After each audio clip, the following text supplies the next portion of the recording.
cada uno.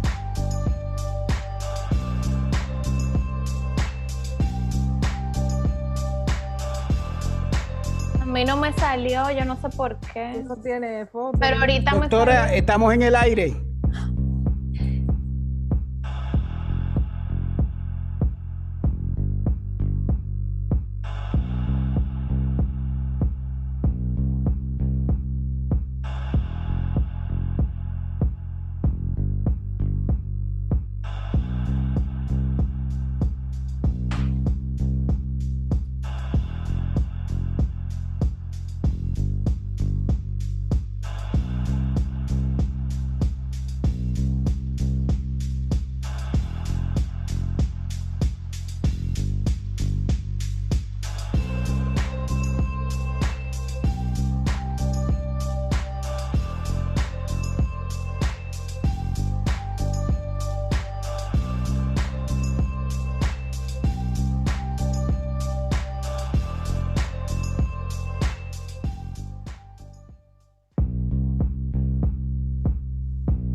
Muy buenas noches a todos nuestros invitados, participantes, panelistas.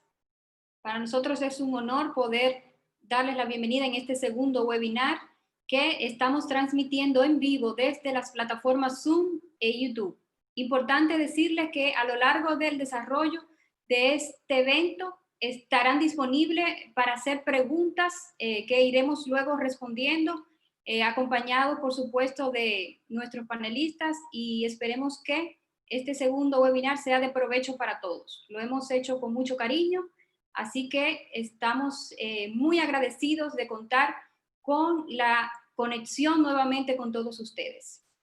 El tema de nuestro webinar ha sido cuidados del paciente con enfermedad de Crohn y colitis ulcerativa en el mes de las enfermedades inflamatorias intestinales, que sabemos que fue el 19 de mayo, este importante día de conmemoración.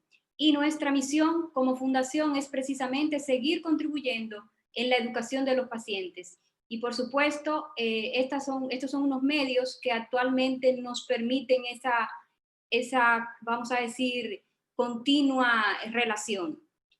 Agradezco infinitamente a nuestros colegas panelistas y por supuesto el hecho de que estén todos conectados. De inmediato, para continuar con el desarrollo de este evento, le voy a ceder la palabra a nuestro presidente y fundador de la Fundación Dominicana de Enfermedades Inflamatorias Intestinales, doctor Sócrates Bautista Martínez.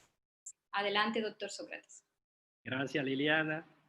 Realmente es un honor para mí también darle la bienvenida por segunda vez consecutivo en solo un mes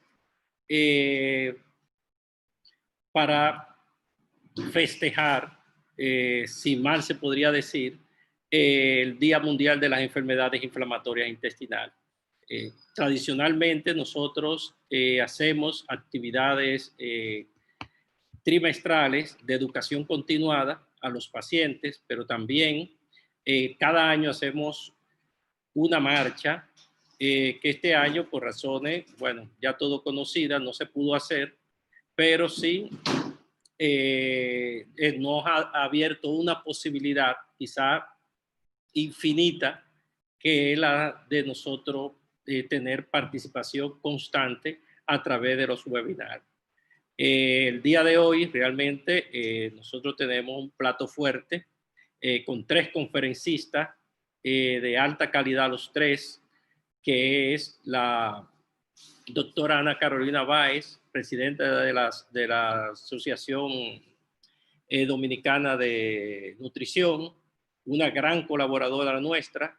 Está también de Costa Rica, el doctor Kenneth Ernest, y la doctora Crisley Taveras, que es una de las personas que más se ha comprometido con las enfermedades inflamatorias. De hecho, es paciente y una de las personas maravillosas que tenemos dentro de nuestra fundación. La moderación va a ser a través de la doctora Liliana Jiménez y la doctora Keila Villa, que son, bueno, son de las grandes personas que tenemos nosotros aquí en la fundación. Y finalmente quería darle las gracias tanto a Ferry como a Travel Solution por haber organizado toda la parte técnica de este webinar para que le pueda llegar a ustedes con tanta claridad y tan bien. Entonces, sin más preámbulos, no quiero abrumarlo mucho, le voy a dejar directamente con la doctora Liliana Jiménez, la cual va a coordinar la primera parte del webinar.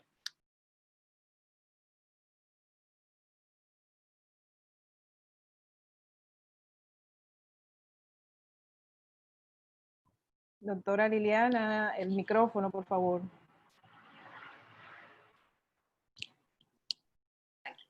Muy bien, disculpen. Tenemos, volviendo, que esto es en vivo, recuerden, me toca presentar a un colega gastroenterólogo, el doctor Kenneth Ernest, que está muy sensibilizado con todos estos temas de educación a los pacientes.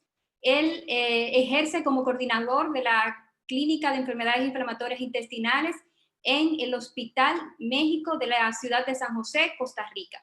El doctor Kenneth nos presentará el tema situación actual de las enfermedades inflamatorias intestinales durante la pandemia. Adelante, doctor Kenneth. Hola, muchas gracias. Primero que nada, enviarles un saludo a todos desde la ciudad de San José, que está hoy un poco lluviosa. Agradecer a la invitación que me hacen Fundei. Es un honor para mí colaborar en este proceso de educación a los pacientes. Y tal vez esta charla sea un poco repetitiva para algunos pacientes o cosas que hemos oído, pero sí hemos querido ser reiterativos en el mensaje para nuestros pacientes con enfermedad inflamatoria intestinal en este momento que estamos viviendo por la pandemia de COVID-19. Y bueno, y con esta lluvia que tenemos aquí, ¿qué no daría yo por estar en el Parque Colón ahí disfrutando la cocina dominicana tan buena que hay? Pero ni modo, tenemos que adaptarnos a la situación actual y creo que es una forma también de llegar a pacientes no solo en República Dominicana, sino en diferentes países de Latinoamérica. Como dijo el doctor Sócrates, este es el mes que celebramos y recordamos la enfermedad inflamatoria intestinal y creo que todos ustedes son guerreros que nos inspiran a trabajar día a día y ser mejores para ustedes. Entonces vamos a ilustrar esto con un caso. Les voy a presentar una paciente que vamos a llamar Andrea. Tiene 25 años y tiene un diagnóstico de colitis ulcerativa desde el 2016. Actualmente está tomando Pentasa en sachet de 2 gramos, está tomando 2 sachets al día, está con azatioprina 150 miligramos cada día y está actualmente recibiendo tratamiento con infliximab 300 miligramos cada 8 semanas en su centro de infusión. Desde hace 6 meses logramos que Andrea se encuentre en remisión clínica y endoscópica, que eran los objetivos que nos habíamos planteado. Ella está sin síntomas clínicos, tiene una colonoscopía muy, muy bonita y no está utilizando esteroides, que era lo que nos habíamos planteado desde el momento en que yo conocí a Andrea. Andrea es una paciente muy adecuada y viene con un montón de preguntas con respecto a todo lo que hemos visto que ha pasado con el coronavirus. Y más o menos las cosas que Andrea me preguntó, me dice que qué es el COVID-19 y cómo ella se podría contagiar. Al tener enfermedad inflamatoria intestinal, tengo más riesgo de contagiarme. Si me contagio, tengo más riesgo de que mi enfermedad sea severa. ¿Qué hago con mis medicamentos actuales? ¿Los suspendo? ¿Bajo las dosis? Y si me activo de mi enfermedad, ¿qué hago? ¿Y qué puedo hacer para evitar contagiarme? Entonces, vamos a tratar de ir contestando las diferentes preguntas que Andrea nos planteó. Entonces, recordemos que el coronavirus es un virus de la familia de coronavirus y el nombre real que tiene es este, SARS-CoV-2. Y es porque produce el síndrome de distrés respiratorio agudo, CO por ser un coronavirus y el 2 por ser el virus tipo 2 de las familias de coronavirus que infecta al humano. Lo que produce es un cuadro respiratorio, ¿verdad? De tipo gripal. Y entonces, cuando infecta a una persona y produce síntomas o produce una enfermedad, es lo que llamamos COVID-19. Entonces, tenemos que estar claros en diferenciar que el SARS-CoV-2 es el virus y cuando decimos COVID-19 nos referimos a la enfermedad que produce este virus. Tiene un abanico de posibilidades y todos hemos leído las diferentes noticias que puede dar desde síntomas leves, alguna gente puede ser asintomática, otra gente puede tener un cuadro gripal un poco más severo y hay gente que hace procesos de neumonía severa que ameritan hospitalización, que ocupan la necesidad de utilizar ventilación mecánica, cuidado intensivo e inclusive la muerte que puede producir en nuestros pacientes. Entonces recordemos, como dijimos antes, se caracteriza inicialmente por síntomas respiratorios, donde los síntomas que se reportan más comúnmente va a ser que los pacientes tengan tos, fiebre y cansancio. No obstante, los pacientes pueden reportar congestión nasal, dolores musculares, dolor de garganta, diarrea, que es muy importante para nosotros en el contexto de los pacientes con enfermedad inflamatoria intestinal. Hasta 10 o 50% de los diferentes reportes de casos que hay, los pacientes han asociado síntomas gastrointestinales. Entonces, nosotros como gastroenterólogos tenemos que pensar que no solo diarrea es igual a la activación de la enfermedad o alguna otra diarrea, sino que no podemos descartar en este contexto actual la posibilidad de enfrentarnos a un cuadro de COVID-19. ¿Y cómo se transmite? Estoy seguro que esto también lo hemos oído en múltiples ocasiones, pero cada vez que hablamos, cuando tosemos, generamos un montón de gotas que se suspenden en el aire. Estas gotas pueden quedarse en el aire por un tiempo y que alguna persona pase y logre aspirarlas y va a caer cerca de la nariz, en la boca, en los ojos. Por eso es que insistimos siempre en la protección facial, que es las recomendaciones actuales de las autoridades de salud cuando salimos, pero también estas gotas pueden caer sobre superficies y al caer sobre superficies van a quedarse ahí determinado tiempo según el tipo de superficie que sea. Y son estas superficies contaminadas que tocamos y después nos llevamos las manos sucias a la cara, donde entra por las mucosas que hablábamos previamente. Por eso es que las recomendaciones que nos dan siempre es lavémonos las manos, descontaminemos superficies de alto tránsito y no nos toquemos la cara sin habernos lavado las manos previamente. Inicialmente, el primer caso en Latinoamérica se reportó el 26 de febrero en la ciudad de Sao Paulo, en Brasil. En República Dominicana vemos el primer caso que se da el 1 de marzo del 2020 y en caso en países como Colombia, Costa Rica, el 6 de marzo del 2020. Actualmente, al día de hoy, aproximadamente hay más de 6 millones de casos con una tasa de mortalidad que anda alrededor del 6.09%. Y ahora, otra de las preguntas que Andrea nos decía es, ¿con mi enfermedad inflamatoria intestinal tengo más riesgo de contagiarme? Pues al momento, y esto son recomendaciones que ha dado la Organización Internacional del Estudio de la Enfermedad Inflamatoria Intestinal, se ha definido que no hay mayor riesgo de la población con enfermedad inflamatoria intestinal de contagiarse por el virus. ¿Y a qué me refiero yo con esto? Si tenemos un paciente con enfermedad inflamatoria y un paciente sin enfermedad inflamatoria y se exponen en las mismas condiciones al virus SARS-CoV-2, no va a ser que el virus va a decir, le voy a dar la enfermedad al paciente de enfermedad inflamatoria. Eso no se ha logrado demostrar y parece que el riesgo de contagiarnos va a depender de la situación en la que nos expongamos, la carga o la cantidad de virus a la que nos vayamos a exponer. No obstante, sí se han definido que los pacientes que ya se infectan, o sea, los pacientes que tienen COVID-19 pueden tener factores de riesgo que pueden hacer que su enfermedad sea más severa. ¿Y cuáles son esos factores de riesgo que se han identificado? Aquellos pacientes que tienen más de 60 años, pacientes hombres parece que tienen un poco más de riesgo, pacientes con enfermedades crónicas, por ejemplo, hipertensión arterial, diabetes, obesidad, enfermedades pulmonares y del corazón crónicas. Luego tenemos los pacientes con inmunosupresión, y aquí es donde entran nuestros pacientes con enfermedad inflamatoria intestinal y pacientes obviamente con enfermedades inmunológicas, que sabemos que la enfermedad inflamatoria intestinal lo es, sobre todo cuando se encuentre activa, pacientes con cáncer, y cuando decimos comorbilidades es que entre más fichas o más números de esta rifa tenga el paciente, pues es más probable que pueda desarrollar un cuadro más severo de su enfermedad. Entonces, estas son las cosas que tenemos que tomar en cuenta y estar vigilando cuando identificamos a nuestros pacientes y también en cuáles tenemos que extremar más medidas preventivas para evitar que puedan desarrollar una enfermedad severa. Existe una base de datos mundial que se llama el Secure IBD, que es una base de datos donde todos los gastroenterólogos, que me parece a mí que en comparación con los dermatólogos y los reumatólogos es a la fecha la que tienen la mayor cantidad de registros y pues que se ha unificado tal vez de una forma más rápida, lo que nos permite tener un reporte rápido de casos e ir viendo las diferentes tendencias y cuáles pacientes podrían tener más peligro. Al día de antier hay 1.302 casos reportados, donde vemos que los países que más casos reportados tienen Estados Unidos, España, Francia, Italia, y por acá vemos que Brasil tiene 31 casos en este momento.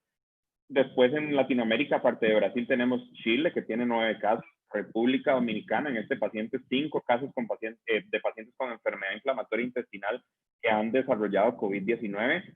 Argentina 2 casos, Colombia 1 caso. En Costa Rica en este momento seguimos sin tener ningún paciente con enfermedad inflamatoria intestinal que haya desarrollado COVID-19, pero nos mantenemos vigilantes si esto llega a pasar. Y ahora bien, veamos los datos de estos 1.302 casos que tiene esta base de datos. Vean que de esos 1.302 casos, el 68% de los pacientes han podido evolucionar y resolver su cuadro en su casa, o sea que la gran mayoría resuelve sin mayor problema su enfermedad. No obstante, hay aproximadamente un 30% de pacientes que ocupan hospitalizarse y si han fallecido pacientes, de los 1.302, en este momento han fallecido 45 pacientes, que representa un 3% de mortalidad. Recuerden que la mortalidad global de esa enfermedad que veíamos en este momento es del 6.09%, es un poco más baja, pero aquí estamos viendo 1.302 casos de 6 millones totales que hay del mundo, ¿verdad? Entonces, pues sigue siendo un número pequeño. Vean igual que hay un porcentaje de pacientes que han ocupado ingreso a la UCI y un 5% de pacientes que han ameritado utilización de ventilación mecánica. Cuando vemos por los diferentes factores de riesgo que analizamos antes, estos son los 1.302 pacientes según sus grupos de edades. Vemos que los pacientes de más de 60 años son los que tienen más riesgo de ameritar hospitalizarse y más riesgo también de fallecer. Por lo tanto, aquí no estamos tratando de asustar a nadie, sino de que cada paciente tiene que identificar sus factores de riesgo y ojalá que sea antes de que tengan COVID-19 y decir, no, yo soy un paciente con un riesgo aún más especial y entonces tengo que proteger y extremar mis medidas de aislamiento y de higiene. Cuando vemos también, esto correlaciona con lo que hemos visto en el total de la población del mundo, los hombres parece que tienen también mayor tasa de hospitalizaciones y un poquito más de mortalidad en comparación con las mujeres. Cuando vemos por datos de colitis o enfermedad de Crohn, los pacientes de colitis en este momento han tenido más necesidad de hospitalizaciones y también una tasa de mortalidad un poco mayor. No obstante, ya estos datos, digámoslo de alguna forma, estos son datos crudos. Cuando ya se han hecho un poco de análisis estadístico, parece que el tipo de enfermedad no tiene tanto peso, ¿verdad? No es para que tampoco nos asustemos, pero sí tenemos que prestarle a esto atención. Y algo importante era lo que decíamos antes, no solo el hecho de tener una enfermedad inmunológica, sino tener una enfermedad inmunológica activa, sí parece tener un mayor riesgo. Cuando vemos en estos 1.302 pacientes, los pacientes con actividad moderada o severa van a tener una mayor tasa de necesidad de estar hospitalizados y mayor tasa de complicaciones, que decíamos que puede ser ingresarse a la unidad de cuidado intensivo, necesitar ventilación mecánica o inclusive fallecer. Entonces, de igual forma, un paciente que esté activo, pues un paciente que tenemos que prestarle mucha más atención. Y como decíamos antes, entre más características en contra acumule un paciente, va a tener de igual forma más riesgo de hacer complicaciones. Por lo tanto, entonces son pacientes que tenemos que vigilar de cerca. Ahora, otra pregunta importante es, ¿qué toman los pacientes o qué medicamentos están tomando que han hecho que se compliquen más? Entonces, se han identificado que aquellos pacientes que estén tomando esteroides orales o recibiendo esteroides por la vena, sí parecen tener un riesgo mayor de necesidad de hospitalizarse e igual forma tienen un riesgo de mortalidad mayor. Se ha visto también en comparación pacientes que estén utilizando azatioprina o 6-mercaptopurina que parece que tienen una tasa de hospitalización un poquito más alta y de igual forma los pacientes que están utilizando terapia metrotexate, ya sea intramuscular o de forma subcutánea.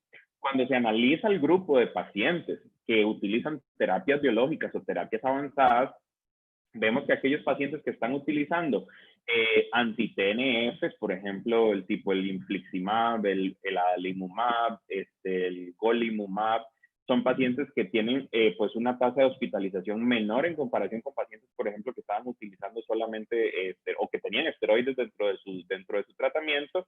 De igual forma, los pacientes que utilizan medicamentos como ustekinumab o tofacitinib o el vedolizumab, pues también parece tener menos tasas de necesidad de hospitalización y menos tasas de mortalidad. Y aquí la teoría que se propone es que estas sustancias inhiben parte de los componentes inflamatorios que en algunos pacientes que desarrollan COVID-19 severo se descontrolan. Entonces, estos pacientes ya están utilizando algunos medicamentos que podrían darnos un freno a que no suceda este descontrol, y podría ser entonces que de lo que se ha analizado que no aumenta el riesgo de que se vayan a complicar. Bien, entonces Andrea me decía, bueno, ¿qué hago con mis medicamentos actuales? Los suspendo, bajo las dosis. Y ella es una paciente de 25 años que tiene planeado en un futuro no tan largo querer tener un hijo, ¿verdad? Entonces también son cosas que ella trata de poner en una balanza. Entonces, muy, muy importante, todo ajuste de tratamiento tienen que discutirlo con su médico tratante. No se recomienda que un paciente haga esto, digamos, suba, baje sus medicamentos realmente sin una discusión previa con su médico tratante. Con respecto a la mesalazina y sulfasalazina, ¿verdad? Que estamos hablando de la Sacol, la Pentasa, por ejemplo, no se ha demostrado que incrementa el riesgo de infección por el virus del SARS-CoV-2 ni de tampoco desarrollar COVID-19. Por lo tanto, en este momento la indicación es que la Pentasa no debemos suspender o disminuir la dosis de manera preventiva. O sea, y todas estas son recomendaciones para no decir, es que la voy a dejar de tomar para que no me dé la enfermedad, ¿verdad? Sino aquí estamos tratando de que el paciente se mantenga controlado su enfermedad inflamatoria intestinal, que también es una enfermedad que se puede complicar y puede matar a nuestros pacientes, ¿verdad? Ahora bien, con respecto a la budesonida, que recordemos que la budesonida, por ejemplo, como el Cortiment, es un esteroide que se absorbe pero se inhibe rápidamente, entonces tiene pocos efectos sistémicos. A la fecha tampoco se ha demostrado que incrementa el riesgo de infección por el SARS-CoV-2 ni de desarrollar la enfermedad COVID-19. Por lo tanto, no se recomienda suspender o disminuir la dosis de manera preventiva. De igual forma, el Cortiment que usamos es en un ciclo, ¿verdad? No es un tratamiento crónico. Entonces, uno esperaría que el paciente haga un ciclo de por 2 meses y no más de acuerdo a la evolución de su enfermedad. Sí tenemos que tener cuidado con la prednisona. Y ven aquí que dosis mayores o iguales a prednisona o sus equivalentes sí van a incrementar el riesgo de infección por el SARS-CoV-2 y de que el paciente desarrolle COVID-19. Por lo tanto, la recomendación aquí es disminuir o suspender la dosis, y vean esto que es importante, siempre que sea posible, porque tenemos pacientes con enfermedades severas en los que no es posible disminuir los esteroides. Por eso tiene que hacerse siempre bajo indicación médica, y lo que vamos a hacer es siempre que sea posible y extremar medidas en estos pacientes que están utilizando prednisona. Lo que tenemos que ver nosotros como médicos y como gastroenterólogos es decir, ok, este paciente está con prednisona mucho tiempo, probablemente sea un paciente en que tenemos que cambiarlo a un medicamento que eventualmente nos permita lograr quitar la prednisona. Y tampoco lentearnos o frenarnos nosotros en este momento por temor a que el paciente pueda complicarse con algún biológico o alguna cosa, alguna molécula diferente. Aquellos pacientes que toman azatioprina, que usan 6-mercaptopurina, que utilizan metrotexate, tampoco es claro que si estos medicamentos aumentan el riesgo de infección, por lo tanto tampoco es un medicamento en este momento que se recomienda que los pacientes lo suspendan de forma preventiva. Y con respecto a los biológicos, que sé que muchos pacientes tienen biológicos, también esto nos genera temor, ¿verdad? Recordemos, pacientes que utilizan Humira, pacientes que utilizan Stelara, pacientes que utilizan Symphony, pacientes que utilizan Cimzia, pacientes que pueden estar utilizando Entyvio, Remicade o Xeljanz. En este momento no hay que suspender esos tratamientos de una forma preventiva. Entonces, es importante que el paciente con enfermedad inflamatoria intestinal que esté con terapia biológica continúe sus tratamientos biológicos o terapias avanzadas, ya que esto nos va a permitir que la enfermedad se mantenga en remisión, ¿verdad? Y que el paciente no vaya a hacer un brote durante la pandemia, que hacer un brote durante la pandemia va a implicar probablemente utilizar esteroides, y como ya vimos, son de los medicamentos tal vez que nos gustaría usar en menor cantidad. Entonces, ¿qué pasa si tenemos un paciente con enfermedad inflamatoria intestinal y le da y desarrolla COVID-19? siempre decirle al paciente, hay que estar vigilantes de los síntomas, ¿verdad? Tienen que estar vigilantes si han tenido contacto con algún paciente, con que sea un caso sospechoso o un caso confirmado. Si tienen los síntomas que decíamos antes, tos, fiebre, cansancio, datos de diarrea, dificultad para respirar, lo primero es, hay que avisarle a su médico tratante. Su médico tratante es el que sabe el estado actual de su enfermedad, además del paciente, por supuesto, y debemos valorar entonces cuáles medicamentos está utilizando el paciente y cómo se encuentra esa enfermedad inflamatoria intestinal. ¿Está el paciente en este momento en remisión? ¿Está apagado de su enfermedad o tiene una enfermedad activa? Esas son las cosas que tenemos que definir. Muy probablemente su médico les va a suspender algunos de sus tratamientos si ustedes desarrollan COVID-19, y muy probablemente una vez que el cuadro se resuelva, esperemos favorablemente, pues van a reiniciarse. Y una vez cuando se van a reiniciar, cuando el paciente no tenga síntomas y tenga estudios moleculares de los hisopados nasofaringeos que se hacen, donde los estudios demuestren que ya no hay presencia del virus en estos pacientes. Y otra de las preguntas que nos decía Andrea era, si me activo de mi enfermedad, ¿qué hago? Entonces, número uno, avísele a su médico tratante. Eso también es muy importante, ¿verdad? Y como les dije antes, la enfermedad inflamatoria intestinal es una enfermedad seria, es una enfermedad que activa, puede matar a los pacientes pueden ocupar cirugías. Entonces, creo que como pacientes no tenemos que sentirnos en temor de tomar medicamentos para controlar nuestra enfermedad, porque tenemos que tratar de que la enfermedad esté lo más controlada posible. Y vean qué lindo esta frase que pone el Grupo Internacional de Estudio de la Enfermedad Inflamatoria Intestinal, que es: un paciente con un brote agudo, nuevo o en recaída, o bien con actividad moderada o severa, se tiene que tratar exactamente de la misma forma y con los mismos medicamentos que un paciente en la época previa al COVID-19. Porque lastimosamente la enfermedad inflamatoria intestinal no dijo, bueno, me voy a calmar porque es el turno del COVID, ¿verdad? Sino que sigue su mismo comportamiento y tenemos que tratar de que nuestros pacientes estén en remisión lo más posible. Finalmente, ¿qué podemos hacer para evitar contagiarnos? Extrememos siempre el lavado de manos, no tocarnos la cara si no se han lavado las manos, es muy importante. Tenemos que estar haciendo limpieza de superficies de contacto alto, ¿verdad? En la cocina, por ejemplo, donde ponemos las llaves, etcétera. Hacer un adecuado protocolo para estornudar o toser para evitar esparcir esto. Podemos usar también cubrebocas, que es de cuando salimos fuera. Siempre que estemos fuera, tratar de tener un distanciamiento social, eso sigue siendo predominante. Y los pacientes que no tengan que salir en este momento, nuestra recomendación es que se queden en la casa lo más que puedan para evitar exponerse. Con esto quiero darles las gracias a todos. Siempre digo yo, un paciente informado es un paciente empoderado, y queremos ser muy claros en los mensajes que les damos a nuestros pacientes, y esperemos pronto vernos en República Dominicana. Muchas gracias. Gracias a usted, doctor. Excelente, sobre todo aclarando puntos que no solo son de dudas para nuestros pacientes, sino todo el que nos involucramos con el manejo de los pacientes de enfermedad inflamatoria intestinal, que han quedado muy aclarados. Queremos recordarles que pueden ir emitiendo sus preguntas y comentarios acerca de las charlas que se vayan desarrollando, y de esta manera al final pues muchas dudas seguirán siendo aclaradas. Gracias, doctor, gracias por su tiempo. Y como ustedes saben, desde Costa Rica, pues se ha unido como fiel, ¿verdad?, colaborador también de la Fundación, y todos le estamos muy agradecidos.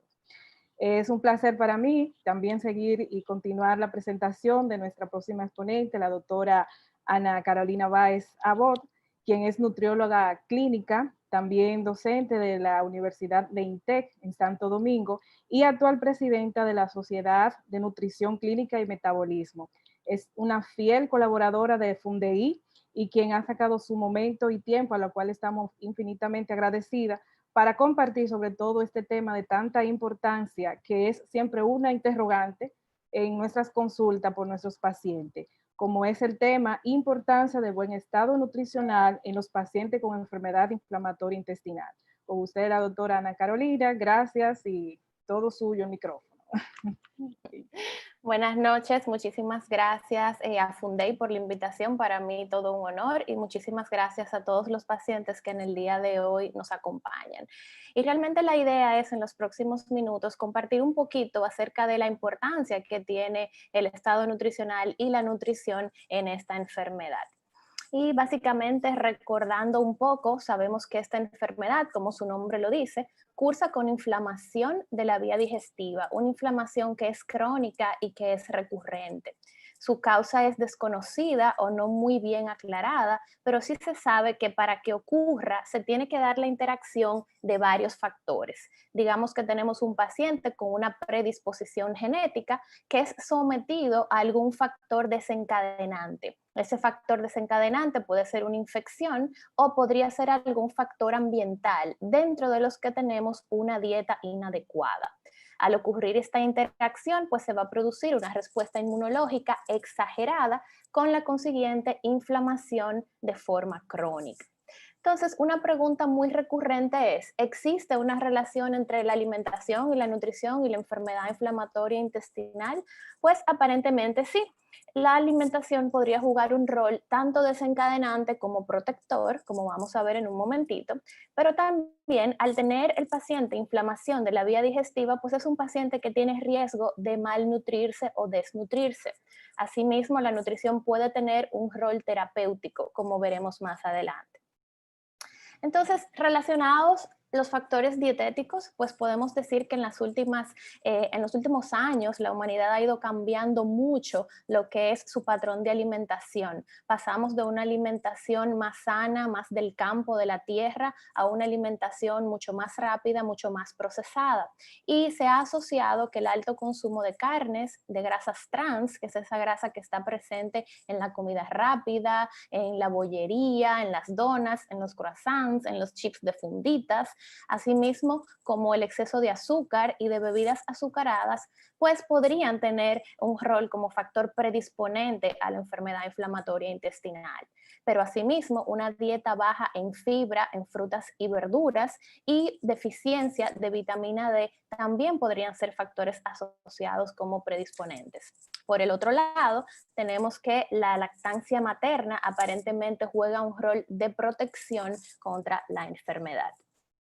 Entonces, si nosotros observamos cómo luce el intestino del paciente afectado, pues obviamente en la enfermedad de la colitis ulcerativa tenemos afectación continua del colon y en la enfermedad de Crohn pues tenemos una afectación segmentaria, ¿verdad? Pero esta inflamación a mayor grado, pues mayor va a ser la incapacidad de nuestro intestino de absorber adecuadamente los nutrientes. Por lo tanto, es ahí donde radica el riesgo nutricional de nuestros pacientes. De hecho, se considera que desde un 18 hasta un 70% de los pacientes podrían tener deficiencia de algún tipo de nutriente o modificaciones en su peso. El paciente tendrá más riesgo si su enfermedad es muy extensa, o sea, si hay un alto grado de inflamación, si tiene numerosos brotes o periodos de crisis, si está siendo sometido a un tratamiento especial de forma prolongada o si está ante la presencia de complicaciones como es la estenosis y también las resecciones intestinales. Si nosotros observamos la vía digestiva como un diagrama donde este es el estómago, acá el intestino delgado y este el colon, observen que en diferentes segmentos vamos a tener la absorción de diferentes nutrientes. Hierro, calcio y magnesio acá, aquí los azúcares o carbohidratos, las vitaminas como la B, la C, el ácido fólico, la vitamina A, la D, la E, acá abajo la vitamina B12. Entonces, por lo tanto, es esencial entender que con la inflamación que ocurre en la enfermedad vamos a tener alteración de la absorción de estos nutrientes y lo podemos ver en esta tablita. Fíjense cómo el paciente puede padecer de malnutrición, pérdida de peso, los niños pueden tener retraso en el crecimiento y podemos tener deficiencia de todas estas vitaminas y minerales. Fíjense que en la enfermedad de Crohn, pues obviamente como hay inflamación a nivel de intestino delgado, que es donde más se absorben nutrientes, pues hay más crucecitas marcadas, pues tiene mayor riesgo de desarrollar deficiencias nutricionales. ¿Y por qué es importante este aspecto de las vitaminas y minerales?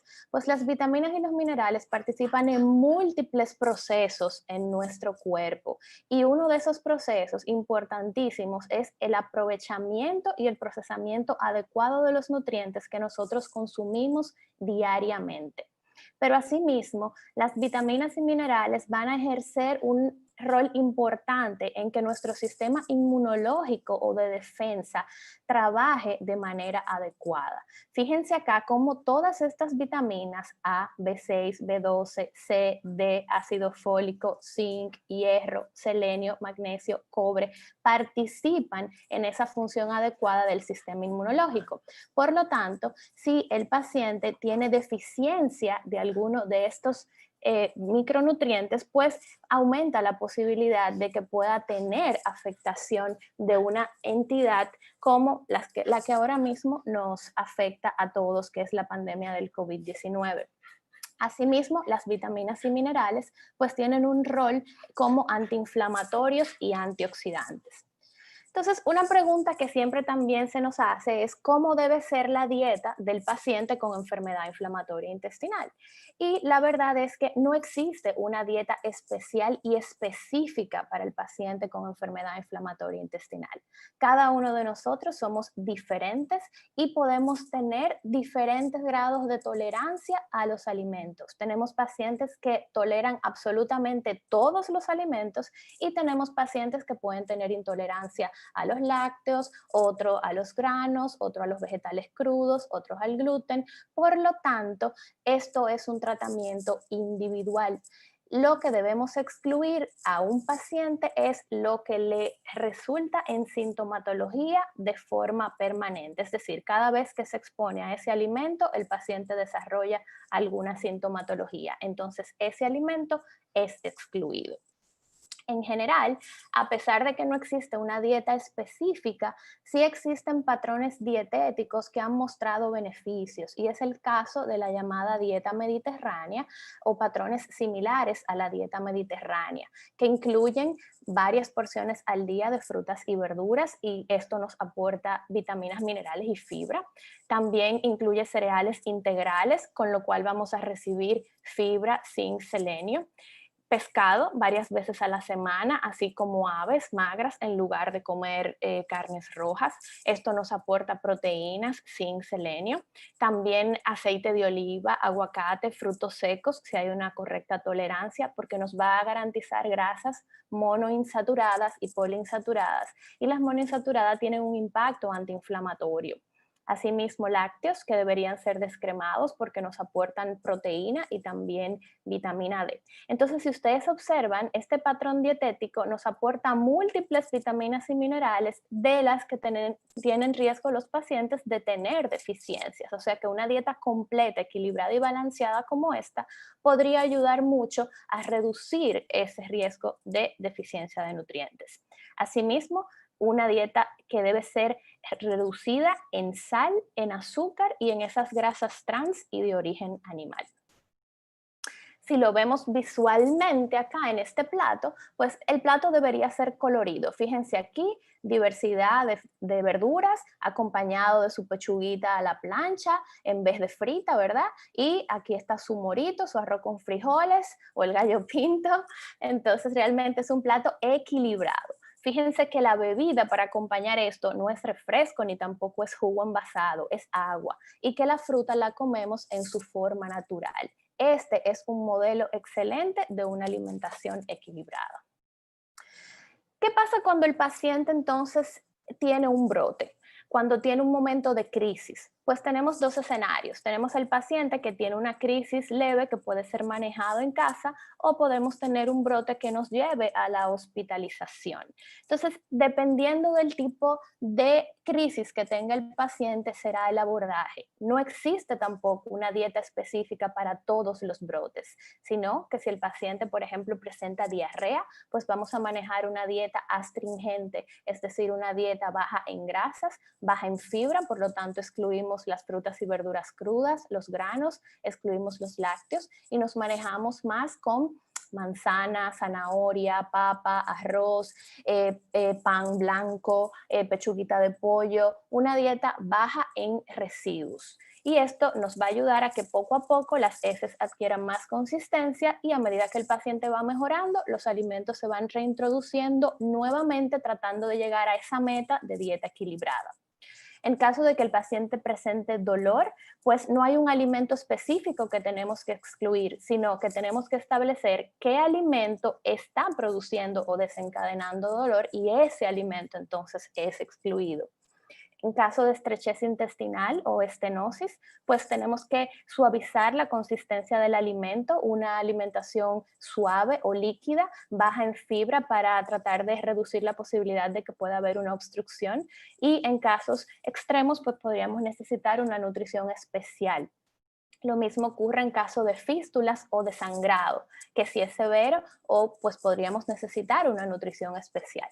Lo importante es saber que todo paciente que se encuentra en periodo de crisis necesitará una evaluación nutricional individualizada. ¿Y a qué nos referimos con nutrición especial? Pues nos referimos a la nutrición que administramos al paciente por otra vía que no sea la boca porque no pueda utilizarla. Es el caso de la nutrición enteral, donde se coloca una sondita en la nariz y es llevada al estómago o al intestino.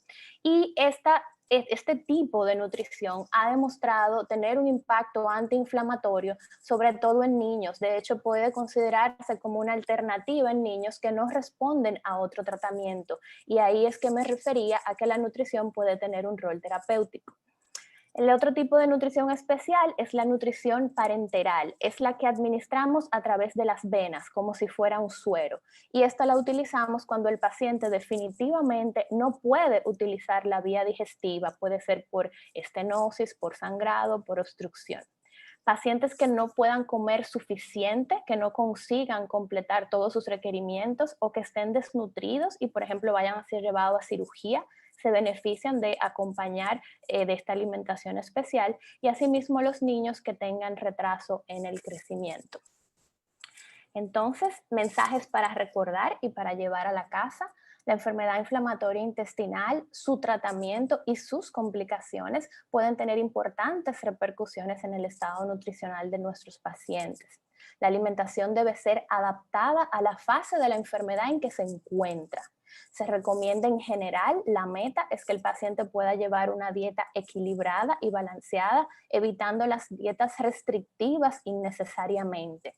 Es importante tratar de optimizar el consumo de frutas y verduras, de pescado, yogur para los pacientes que no tienen ningún tipo de intolerancia, y en general la alimentación debe ser baja en carnes rojas, en grasas animales y en azúcares. Asimismo, si el paciente tiene deficiencias de nutrientes, pues corregirlos. Importantemente vigilar el hierro, la vitamina D y la vitamina B12.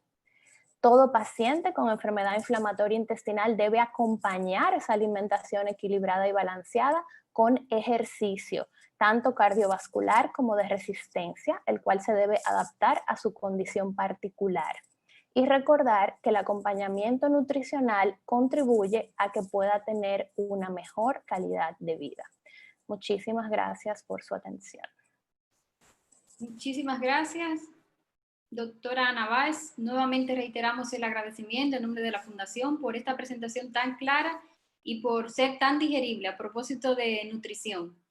Muy bien, de inmediato pasaremos a nuestra siguiente panelista, conocida por todos, la doctora Chrisly Taveras, que nos va a deleitar con el tema, que dicho sea de paso, ella es muy experta en estos temas, entrenada en lo que se refiere al manejo de las ostomías.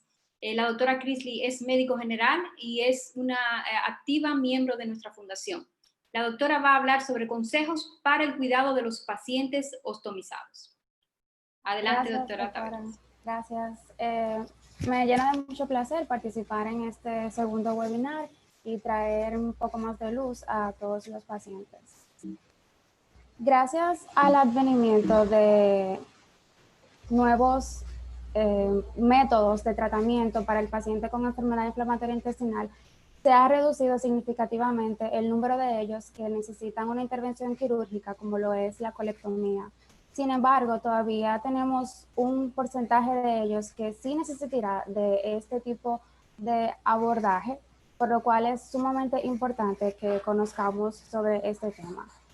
No solamente para los pacientes que actualmente se encuentran ostomizados de manera temporal o permanente, sino para todo el paciente de enfermedad inflamatoria, ya que a pesar de que la cirugía es una opción o nuestra última puerta a tocar, A veces es una opción que está sobre la mesa y la información es poder. Siempre será bueno entrenarse antes para así tener una exitosa reinserción a la cotidianidad en caso de que fuera necesario.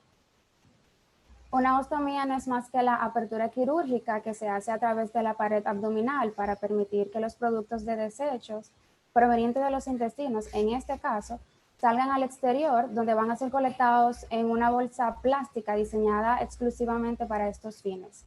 Quiere decir que las heces ya no saldrán a través del ano, sino a través del estómago. A pesar de que ahora ya no hay control voluntario, el paciente ostomizado sí aprenderá a manejar esto efectivamente y no tendrá ningún tipo de inconveniente. Después de la cirugía es completamente normal afrontar cierta cantidad de estrés emocional. Es posible que incluso al principio te encuentres todo el tiempo preocupado, pensando en tu estómago, si está bien puesto, si hay algún problema, si se nota. Esta es una fase pasajera que la mayoría de los pacientes enfrentan. De hecho, el proceso será muy similar al que pasaste cuando aprendías a andar en bicicleta. Al principio te caíste, te sentías frustrado, pero una vez aprendiste fue muy fácil y a pesar de que pasen varios años, lo haces casi de manera instintiva, pues lo mismo ocurrirá con el aprendizaje de tu estómago. Los estomas, al igual que cualquier otra parte en el cuerpo, varían en tamaños y formas, pero de manera general, un estoma saludable tiene un color rosa o rojo, está ligeramente húmedo, no es doloroso y sangra fácilmente. Esto es muy importante decirlo porque a veces los pacientes se asustan cuando están cambiando sus dispositivos y notan que hay un poquito de sangre. Es normal que al frotarlo haya un poco de sangre, pero esto debería resolverse fácilmente y rápido. De manera muy general, el paciente ostomizado utilizará una bolsa y una barrera cutánea, que es lo que va adherido a la pared abdominal. Y no quiero abundar mucho en este tema porque hay una amplia variedad y eso sería toda una conferencia, pero existen dos sistemas de bolsa, de una pieza y de dos piezas. El sistema de una pieza, la bolsa está ya adherida por fábrica a la barrera cutánea. Y para algunos pacientes es más práctico porque únicamente tienen que quitar el adhesivo y pegarlo en el abdomen. Por el contrario, el sistema de dos piezas, la barrera cutánea, está separada de la bolsa, pero para algunos puede ser beneficioso, pues esto significa que pueden cambiar la bolsa cada vez que sea necesario. La piel que rodea al estoma se denomina piel periostomal y esta piel debería lucir muy similar a como se ve cualquier otra parte de la piel en el cuerpo. Como ahora esta piel estará todo el tiempo cubierta por un adhesivo, es importante que seas muy gentil y delicado a la hora de hacer tus cambios para provocar la menos agresión posible. Así que te recomiendo que siempre retires el adhesivo suavemente, que únicamente utilices agua y jabón para limpiarlo. Cuando vayas a secarlo, lo hagas con toquecito, suavemente, y te asegures de que el área está seca antes de colocar tu nuevo dispositivo. Por último, pero es lo más importante, deberías medir el diámetro exacto del estómago. A veces, cuando el paciente sale de cirugía, se le ha asignado un número específico de milímetros, pero debemos recordar, sobre todo el personal de salud, explicarle al paciente que meses después la hinchazón irá disminuyendo y ese diámetro del estómago probablemente habrá disminuido y es necesario hacer un ajuste en el sistema de bolsas que el paciente utilice. Quiere decir que luego de cirugía el paciente probablemente tuvo un diámetro de 44 milímetros, pero a los 3 meses necesita una bolsa de 38 milímetros. Recuerda que a la hora de cuidar tu estómago, menos es mejor. No es necesario que utilices ningún jabón con lociones, alcohol, betadine. Esto no es una herida, aquí no hay nada que desinfectar, es simplemente limpiar. Los cambios de la bolsa, o más bien de la barrera cutánea, se consideran normales 2 veces por semana, pero 7 días es el tiempo máximo recomendado para utilizar una base. Con esto no quiero decir que debes esperar al día número 7 para cambiarlo. Si en tu segundo, tercer día notas que tienes comezón o ardor en la piel, detente. Este es el momento para cambiar tu barrera cutánea porque si no vas a provocar irritación. En ese mismo orden, si notas que la piel está agrietada, roja o irritada, deberías acudir a tu personal de salud. Ninguna irritación es normal en esa área.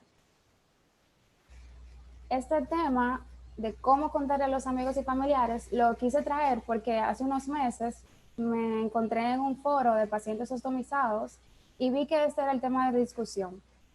Entonces, recuerden que tanto los familiares como los amigos, luego de que alguien atraviesa un proceso de enfermedad, es normal que estén preocupados, que tengan preguntas, pero que estén curiosos también. Entonces, no es necesario que entres en detalles, a menos que así tú lo decidas. Pero debes estar preparado para las preguntas, porque la van a hacer y serán muchas. Una forma de satisfacer esa curiosidad en las personas, en caso de que decidas contarles, es explicarles que tuviste una enfermedad grave, que se convirtió en una amenaza para tu vida, que debido a eso fuiste sometido a una cirugía mayor y que ahora llevas una bolsa de ostomía. Así de claro, así de directo y así de sencillo. Si las personas ven que reaccionaste de una manera directa, honesta y con una actitud positiva, es muy probable que ellos también sigan tu ejemplo. Aquí aprovecho también para dirigirme a los familiares de los pacientes ostomizados, a los amigos o incluso a personal de salud, para insistir en que únicamente el ostomizado tiene la libertad de decidir cuándo y a quién desea compartirle esta nueva condición. Si bien es cierto que traer visibilidad en este tema siempre será muy bueno y positivo, debemos recordar que todos nosotros en nuestro diario vivir tenemos aspectos de nuestras vidas que no queremos compartir con todo el mundo y es muy probable que esto le pase a un paciente ostomizado. Así que los exhorto a que respetemos y tengamos cuidado con esto.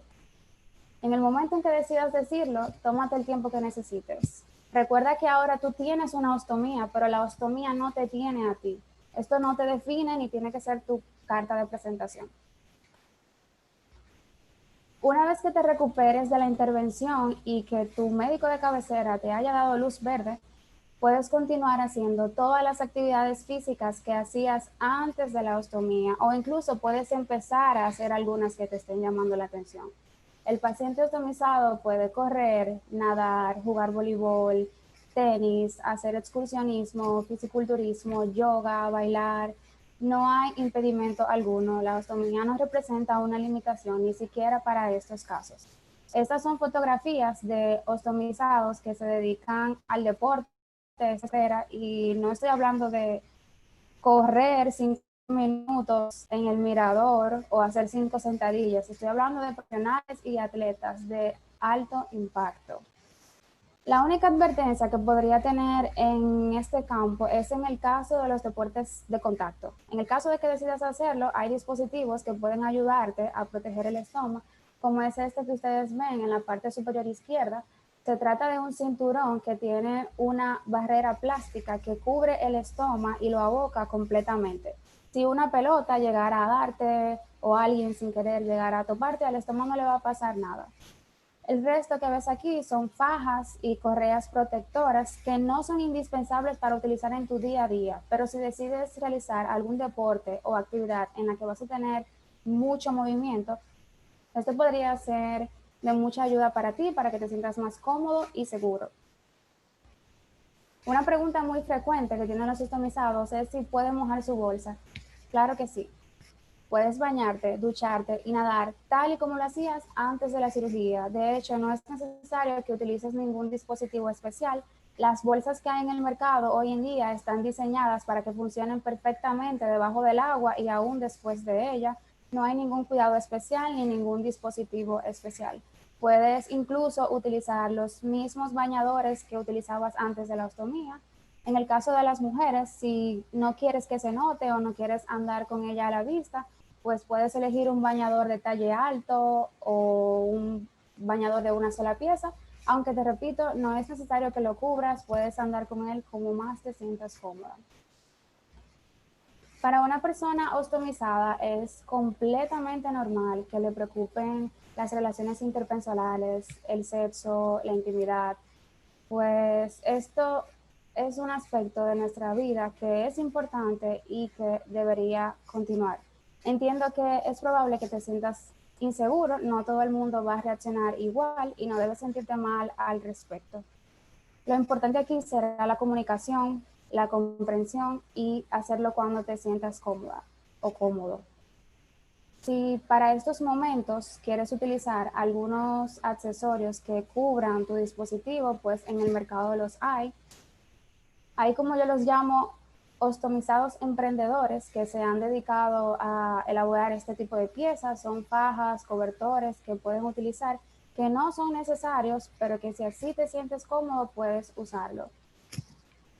Los ostomizados, en definitiva, tienen relaciones exitosas y la ostomía no ha supuesto ninguna limitación para ello.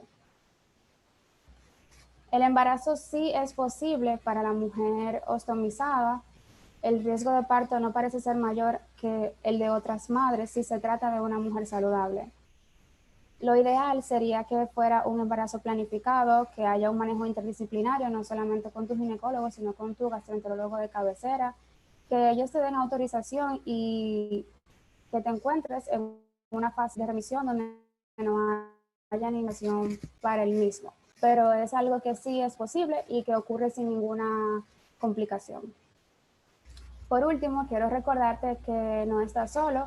Como tú, hay muchísimas otras personas. Probablemente la persona que te abrió la puerta esta mañana en el supermercado, el que le dio al botón del ascensor, o incluso el médico que visitaste el lunes pasado pudiera tener una ostomía.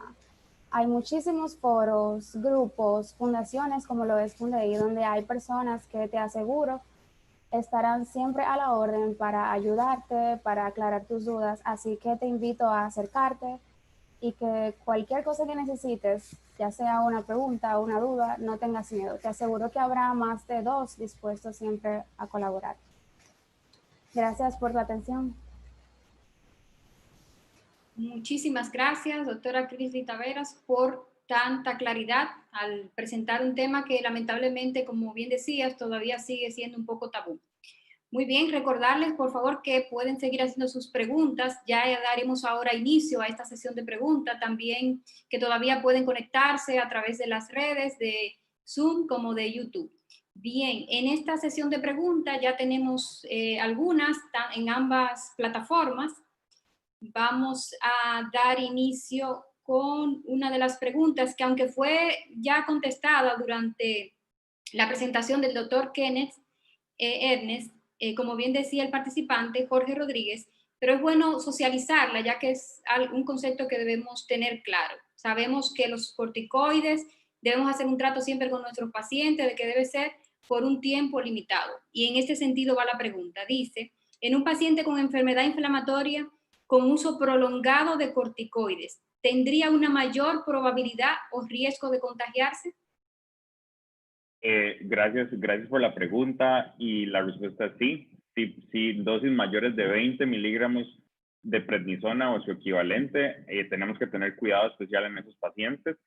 También, como dije, si el paciente está con actividad de su enfermedad y ocupa tomar esteroides, tiene que tomarlos, ¿verdad? Como dijimos antes, esta es una enfermedad severa y puede hacer que los pacientes también no fallezcan de COVID-19, sino puedan fallecer de su enfermedad inflamatoria, y eso es también parte de nuestra misión.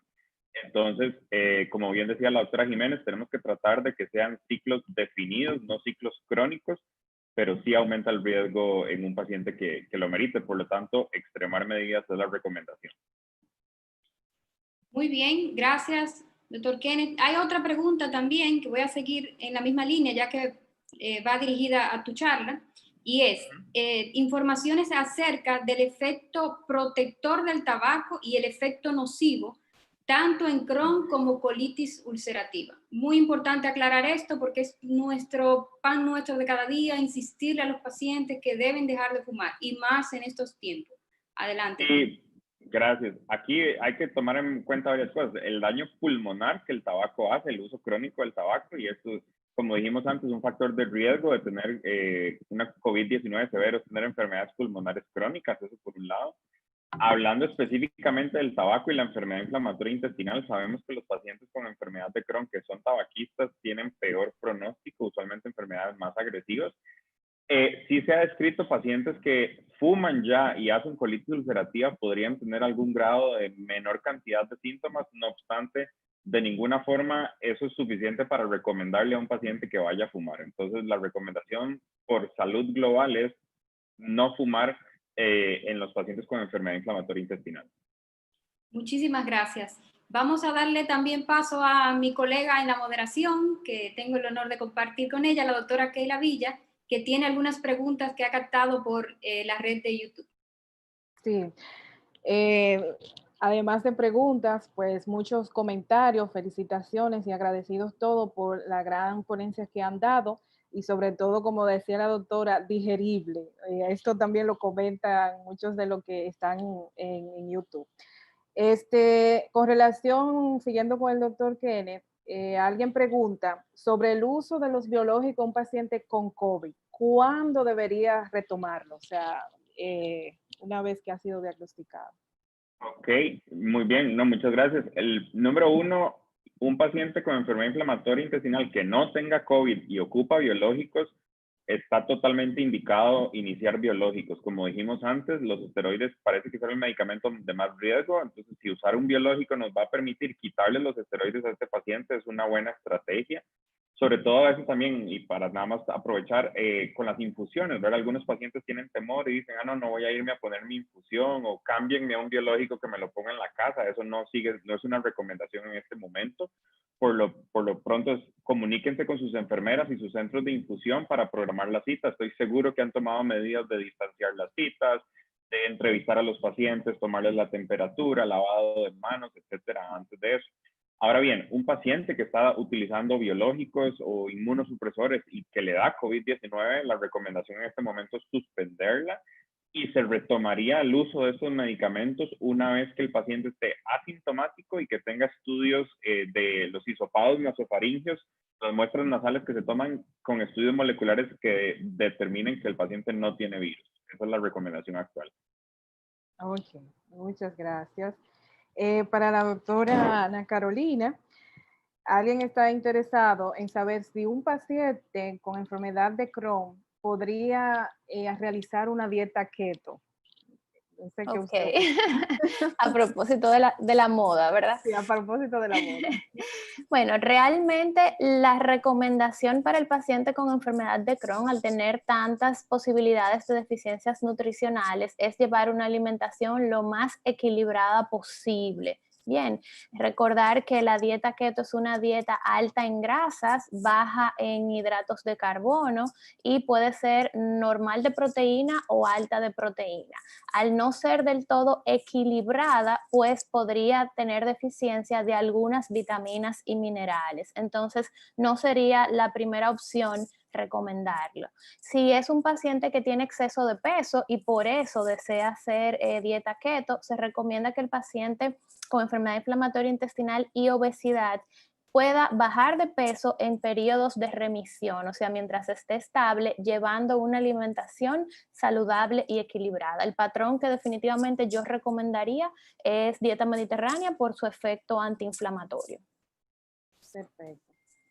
En ese mismo orden, doctora, en los pacientes con inflamatoria, hay alguien que tiene una duda sobre el uso del colágeno hidrolizado.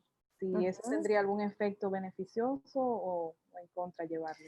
Mira, realmente siempre hay que ver cuál es el objetivo de la utilización del colágeno.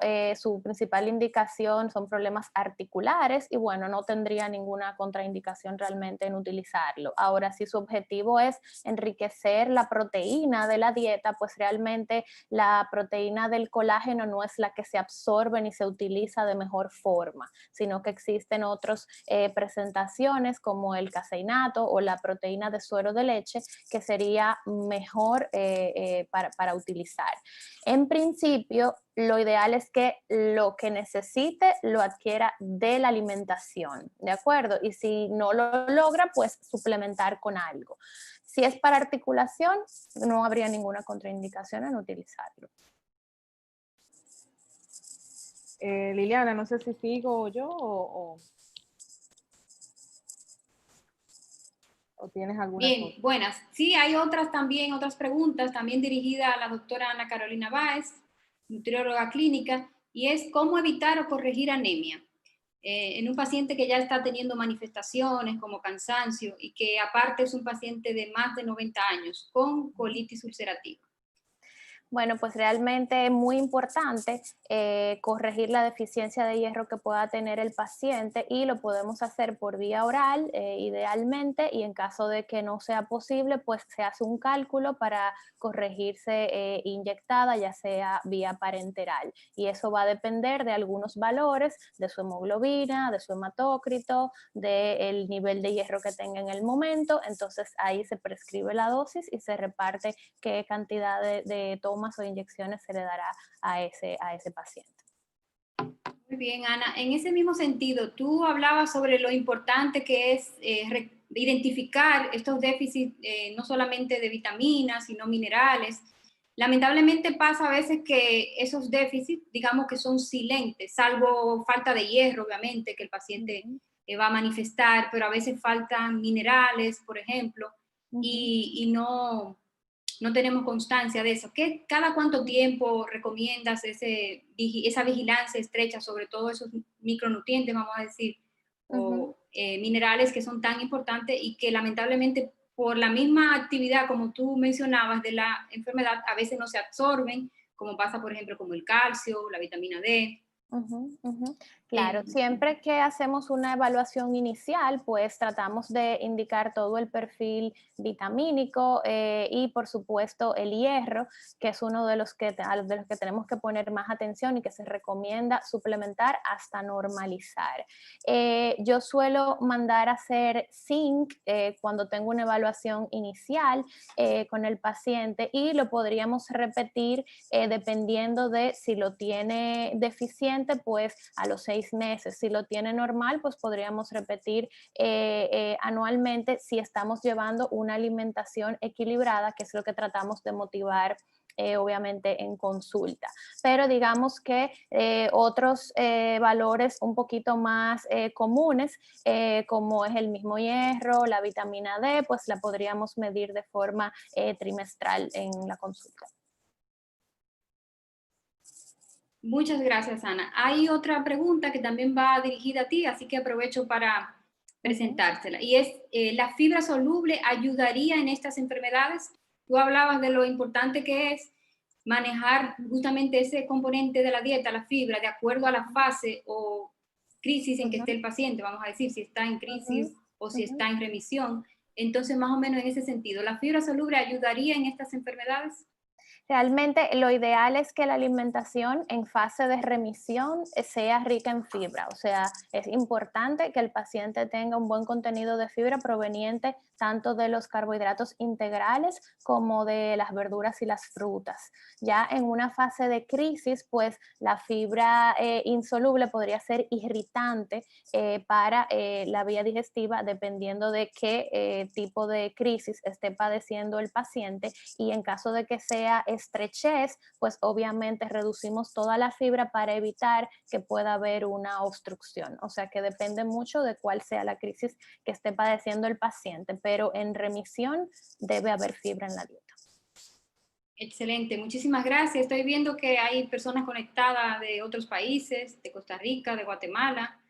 Berly Barrio nos saluda, sí. Así que gracias por estar conectado. De hecho, ella pregunta sobre el tiempo en que se manifiesta una infección intestinal.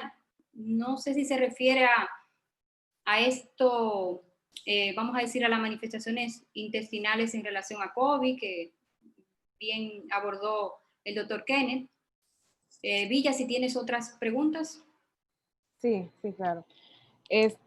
Con relación, hay un paciente, voy a fusionar dos preguntas hacia el doctor. A ellos les surge la duda que en vista de que usan tratamiento inmunosupresor, ¿cómo podrían reintegrarse a sus labores normales, ya que han ido descalando, ¿verdad?, lo que son el confinamiento? Entonces, de hecho, él hace un comentario que lo enviaron, o sea, de su trabajo hasta interrogar, y cómo se integra, o sea, cuáles medidas va, o si decide mejor no reintegrarse si le dan la opción al trabajo. O sea, ahí, qué buena pregunta, y es un poco compleja. Yo sí creo que número uno tenemos que definir la naturaleza del trabajo que hace este paciente, eso me parece muy importante y creo que es algo que él tiene que manejar o ella directamente con su médico tratante, porque es su médico tratante el que va a conocer el estado actual de su enfermedad, la medicación que está utilizando y cuál va a ser el riesgo real que tiene ese paciente. O sea, si se va a estar exponiendo a público, qué sé yo, que trabaja atendiendo personas directamente, o si trabaja en un hospital, por ejemplo. Esos son riesgos diferentes que creo que sí tiene que sopesar y discutirlo. Yo invitaría al paciente a que discuta directamente con su gastroenterólogo para que le defina eso. Yo les puedo poner un ejemplo. Yo tengo una paciente ella tiene colitis ulcerativa, trabaja en un hospital y trabaja mucho con pacientes que están ventilados. Entonces, por ejemplo, es una paciente que le hicimos una recomendación transitoria de que esté haciendo un trabajo diversificado. Es una paciente que está con terapia biológica, con inmunosupresores y ha hecho brotes recientes de su actividad. Entonces, nuestra recomendación en ese caso era tal vez no que no vaya a su trabajo, pero sí que esté en algo tal vez que no implique contacto directo con enfermos así, ¿verdad? Sí, es una interrogante realmente que nos hacen a diario, pero todo va a depender exacto del tipo de trabajo. Yo espero que quede aclarada a este paciente la pregunta. También, si en estos pacientes con inflamatoria, ¿qué tipo de complicaciones son más frecuentes al desarrollar COVID y si exacerbaría más los trastornos intestinales de su enfermedad de base? Realmente, como que un paciente esté en remisión y le dé COVID y que se active su enfermedad, eso sí no se ha demostrado como tal, por lo menos en la base de datos actual que hay, o que uno diga, sí, el paciente que tiene COVID va a ocupar más cirugía, no parece en este momento que haya sido. Parece que las complicaciones siguen siendo más trastornos pulmonares, ¿verdad? Y toda esta alteración inflamatoria que hacen los pacientes. De hecho, hay un porcentaje no despreciable de estos pacientes que su enfermedad está apagada y que se han complicado y ha sido más por sus otros factores de riesgo, tomando en cuenta su edad, si tenían hipertensión, diabetes, etcétera. Por eso es el énfasis que hacemos en estos pacientes que extremen sus medidas de exposición para evitar contagiarse. Perfecto. Sí, es importante ahí saber. Para la doctora también Carolina Báez, dicen que si existen algunas pruebas subjetivas para establecer un candidato a dieta especializada tipo parenteral, o sea, ¿cuáles pruebas usted determinaría que ese paciente debería ir a una dieta parenteral? Pues realmente la nutrición parenteral nosotros la utilizamos en el contexto de un paciente ingresado, hospitalizado, que tenga algún tipo de complicación que impida que se use la vía digestiva, dígase un sangrado, una fístula que esté drenando alto gasto diario, una obstrucción, en ese tipo de casos. Tratamos siempre de utilizar preferiblemente la vía enteral, siempre que sea posible, porque es más fisiológica, y obviamente nutrición parenteral para casos en que definitivamente no se pueda. ¿Okay? Y en ese mismo contexto, alguien que tenga enfermedad, ¿verdad?, de Crohn con fístula, a alguien le interesa saber si es posible con una dieta adecuada que esa fístula puedan curar sin necesidad de ir a cirugía.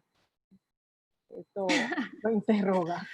Bueno, ¿qué dicen los gastros? Realmente depende de qué tipo de fístula tengan, ¿verdad? Es así, es así. Sí. Entendemos que la nutrición es esencial, sobre todo el aporte proteico para cicatrización, pero lamentablemente casi siempre debemos hacerlo combinado. No sé si el doctor Kenneth iba también a decir algo. Sí, no, pienso igual. Yo creo que sin duda la dieta es una piedra angular. No obstante, en pacientes con fístulas probablemente son enfermedades más agresivas, más complejas, que hacen que los pacientes sean rápidamente tributarios a terapias con biológicos o eventualmente si es que ocupan cirugía o alguna otra cosa según la localización, el número, etcétera, que tengan, ¿verdad? Exacto. Yo quería tal vez preguntarle a la doctora Tavera si nos puede decir, cuando un paciente tiene mucha irritación en las áreas de la ostomía, ¿cuáles son las recomendaciones, aparte de consultar al médico y esto, qué recomendaciones prácticas podrían tener los pacientes como en el manejo de las irritaciones que a veces los adhesivos pueden darle a los sitios de las ostomías? Sí. El primer paso es investigar por qué está ocurriendo la irritación y la mayoría de las ocasiones se debe a que se está utilizando un dispositivo que no es adecuado o que no cubre totalmente la piel periostomal. Si hay bordes libres, el afluente que viene del estómago va a irritar la piel. Entonces, lo primero sería identificar la causa. Lo segundo es que, dependiendo de la gravedad de la irritación, podríamos utilizar ciertos ungüentos que hay en el mercado, pero esto debería ser primero visto por un profesional porque es un arma de doble filo.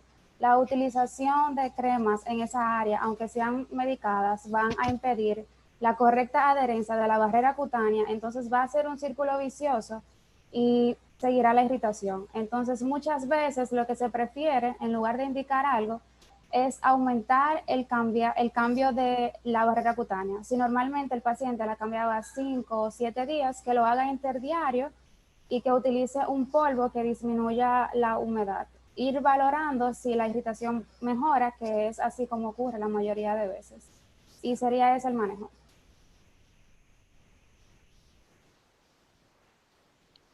Siguiendo con Chrisley, Adelante. quería aprovechar ahí, exacto, sobre tanto el manejo, como tú bien decías, del área periostomal, pero alguien está interesado también en saber en cuanto a dieta, en vista de que muchas veces podría eso exacerbar cuadros más de evacuaciones líquidas más abundantes. Querían saber más o menos en qué manejo o qué dieta podrían ser más recomendables a un paciente optimizado. Sí. El paciente ostomizado, a menos que no tenga otra condición añadida o que se trate de Crohn, como comúnmente ocurre, no necesita de una dieta específica para su ostomía. Pero si hay diarrea, estreñimiento o le preocupa el olor, existe una guía de alimentos que él, más que eliminar, podría reducir para disminuir un poco esos síntomas. O sea, los mismos alimentos que una persona sin ostomía provocan diarrea son los mismos alimentos que una persona sana podrían provocarla. Entonces ahí sería identificar, y para el paciente ostomizado es muy fácil esto, identificar qué alimentos están provocando la diarrea, y lo que se recomienda es ir añadiéndolos poco a poco, sobre todo cuando es muy reciente la cirugía. En lugar de empezar con una dieta muy amplia, ir probando poco a poco, ver cómo es el afluente del estómago, y si ya sé que este alimento me provoca diarrea, pues entonces disminuirlo. Nunca recomiendo eliminarlo porque el paciente con enfermedad inflamatoria, como bien dice la doctora, debería tener una dieta balanceada, y en el caso de los ostomizados todavía más, porque la cantidad de desechos en ellos es todavía mayor.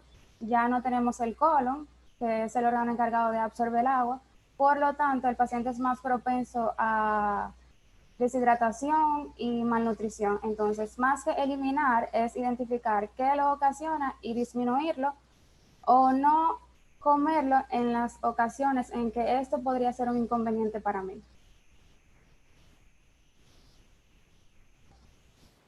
Muy bien, gracias, Chrisley. Ya que un poquito hablas de todos estos temas, ¿qué consejo particularmente tú le darías a una paciente joven que a veces nos llegan a nosotros después de una ostomía diciendo que quieren abandonar sus estudios, que no tienen ánimo para seguir trabajando? ¿Qué consejo le darías a un paciente que se tiene que enfrentar a una situación de ostomía, y a veces son jóvenes y a veces no tan jóvenes, pero que como hay que mencionar, la ostomía a veces puede significar salvarle la vida al paciente? ¿Qué consejos tú le darías? Precisamente eso. Lo primero que le aconsejaría es ver a la ostomía no como una enemiga o como algo que vino a cambiarme la vida negativamente, sino como un proceso que literalmente me salvó la vida. Preguntarme, ¿estaría yo aquí si no fuera por la ostomía? ¿Dónde estaría yo? Pues esta es una nueva oportunidad que me brinda la vida para vivirla de la mejor manera posible. Entonces, en lugar de verla como algo malo, ¿qué puedo sacar lo mejor de esa situación? Lo segundo es ver los testimonios, sobre todo como esos que yo presenté, de las personas ostomizadas que han continuado con su vida y que muchas veces tienen una vida mucho más plena y activa que cualquiera de nosotros. Acercarse a los pacientes que están pasando por la misma situación. En el caso de nosotros, de República Dominicana, que no tenemos todavía enfermeras especialistas en estomaterapia, acercarse a la fundación, a los foros. Doctora, ¿usted tiene algún paciente ostomizado, joven, igual que yo? ¿Me podría poner en contacto con él y ver cómo a ese paciente le ha ido, qué ha hecho para que todo resulte mejor? Hay demasiada prueba de que la ostomía no ha detenido la vida de una persona, al contrario, la ha mejorado. Entonces, básicamente es eso, hacer lo mejor de esta segunda oportunidad que la vida te dio. Muchísimas gracias, Crislin. Villa, si tienes algunas preguntas, yo por aquí veo algunas. Por ejemplo, dice, ¿cuál es la incidencia de enfermedad inflamatoria en menores de 30 años? Yo creo que eso, en general, nosotros no estamos exentos de que, y como ustedes ven, son pacientes jóvenes la mayoría de las veces, son enfermedades que afectan la primera y segunda década de la vida en edad productiva, y esas estadísticas no son ajenas o sea, de países, no son exclusivas, vamos a decir, de países desarrollados o subdesarrollados o en vías de desarrollo, no. De hecho, cada vez más, es algo también lamentable, vemos más pacientes con enfermedad inflamatoria intestinal que justamente debutan en edad temprana, a veces hasta antes de los 10 años. Por eso es en parte nuestra misión de querer dar a conocer estas enfermedades, hacer este tipo de eventos, de colaboración, que nos permita pues eso, seguir incrementando, compartiendo conocimiento, compartiendo pareceres, comportamientos de nuestros pacientes, así como nos enriquecemos cada día. Sí, nada más para reforzar ahí en la última publicación que existe de epidemiología en Latinoamérica, en países como Argentina, inclusive se ha visto las incidencias mayores desde América Latina hasta entre 10 y 82 casos de enfermedad inflamatoria por cada 100.000. Y como bien decís vos, hay pacientes cada vez más jóvenes también que vamos identificando. Ok. Sí, muchísimas gracias. Hay personas conectadas veo Nicaragua y mandan saludos, felicitan a todos los doctores por muy claras exposiciones. Villa, ¿tienes algunas preguntas? Bueno, siguen surgiendo muchas dudas en pacientes. Hay alguien que pregunta de tener ella Crohn, si podría tener el riesgo de transmitir inflamación o algún contagio a su pareja. Sería bueno aclarar, ¿verdad? Esa duda que tienen, porque a veces, exacto. Es una pregunta válida y sí, no existe evidencia que sea una enfermedad transmisible, ¿verdad? Eso es importante. Como explicó bien la doctora Báez, hay componentes genéticos, componentes de la dieta, componentes de las bacterias que tenemos cada uno de nosotros, que se genera una inflamación, pero no se asocia con algo que sea de transmisión. Exacto. Es importante, exacto, aclarar porque, como bien hablaba Crislin, todo esto y sobre todo la incidencia que existen en pacientes jóvenes que tienen su vida productiva y que se van a casar y que todo esto, entender de que no es transmisión, o sea, no hay constancia de esto, o sea, más bien factores genéticos como tal.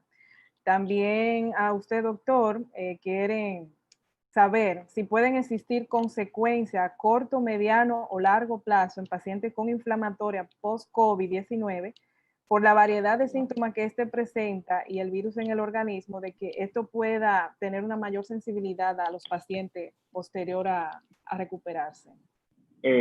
No hay, creo que es que ha pasado muy poco tiempo para poder realmente dar una posición de efectos a largo plazo. Sí existen algunos reportes de pacientes post-COVID que han tenido síntomas neurológicos, trastornos así como de inflamación, sobre todo el sistema nervioso central y afección de los nervios, pero algo gastrointestinal a la fecha no se ha descrito, más que los síntomas iniciales de la infección que sí pueden tener los pacientes, ¿verdad? Sí.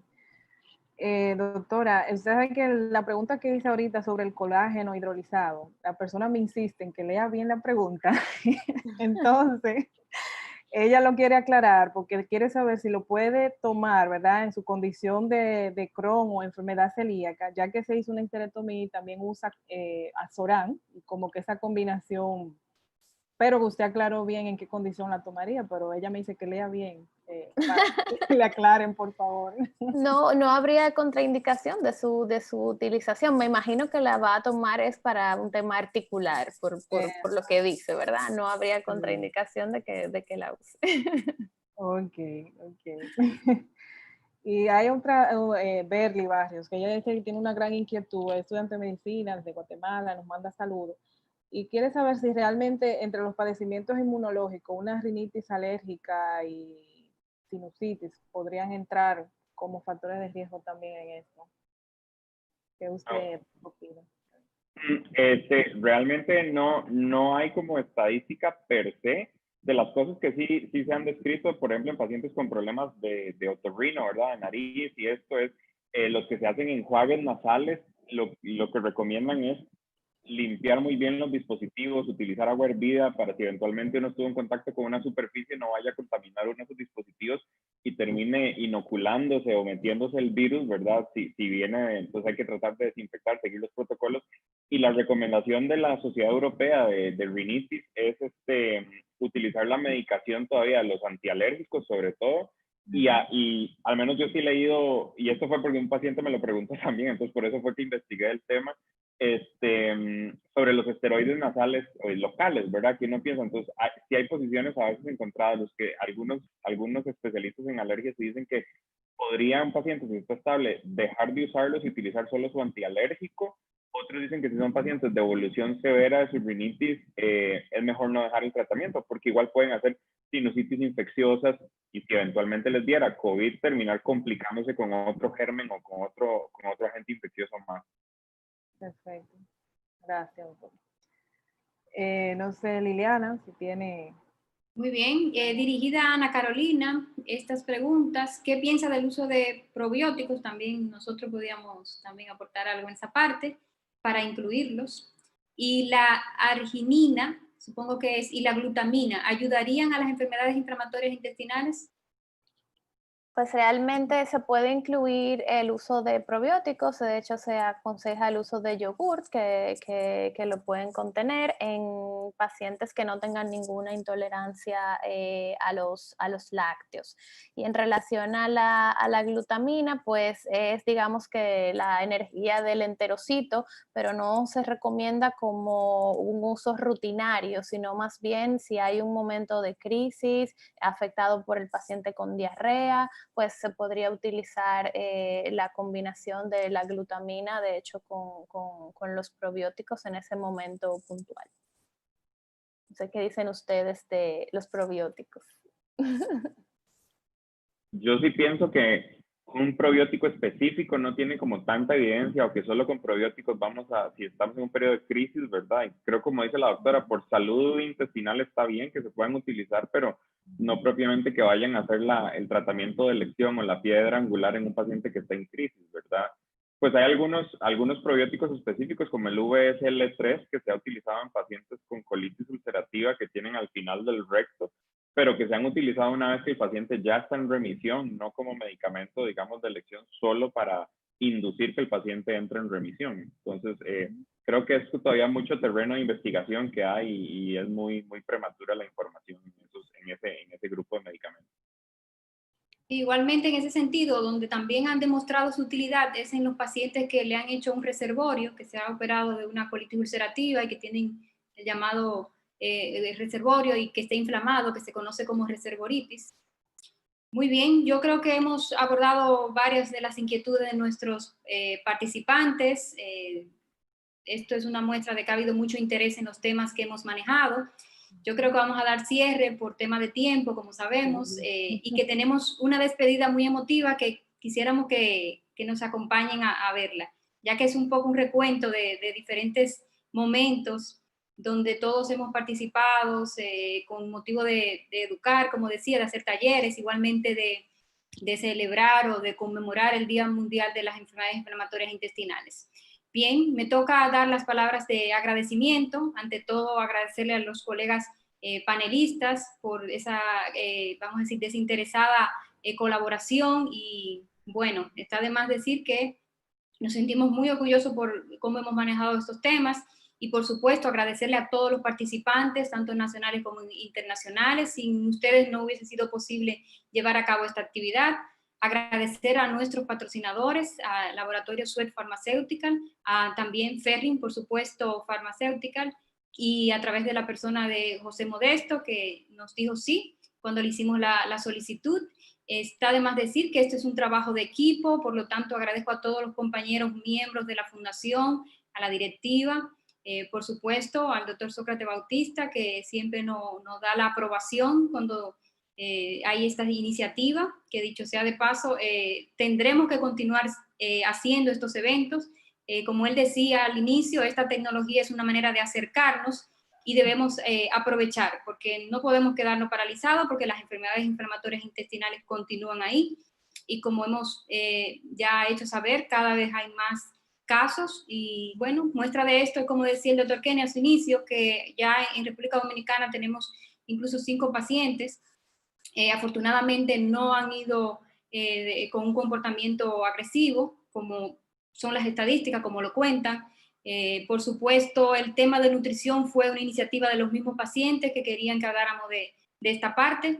Bueno, yo creo que sin más, básicamente es eso, externarle las infinitas gracias a todos, y por supuesto, esta tecnología, este manejo que han visto detrás de cámara es gracias al equipo de producción del señor Félix Bautista y a la agencia Travel Solution, también por supuesto que le agradecemos.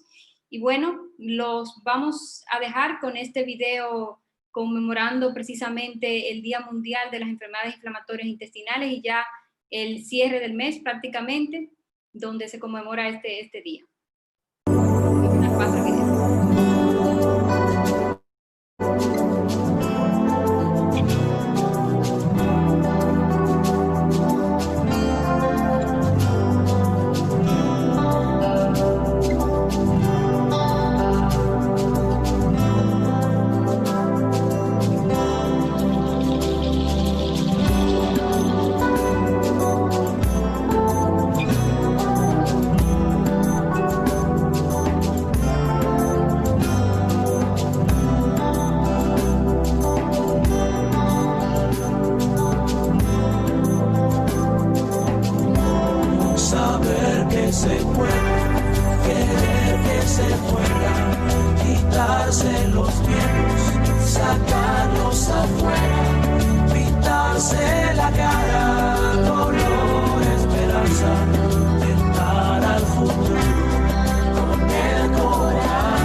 pintarse la cara, color esperanza, pintar al mundo con el corazón, saber que se puede, querer que se pueda, pintarse la cara, color esperanza, pintar al mundo con el corazón.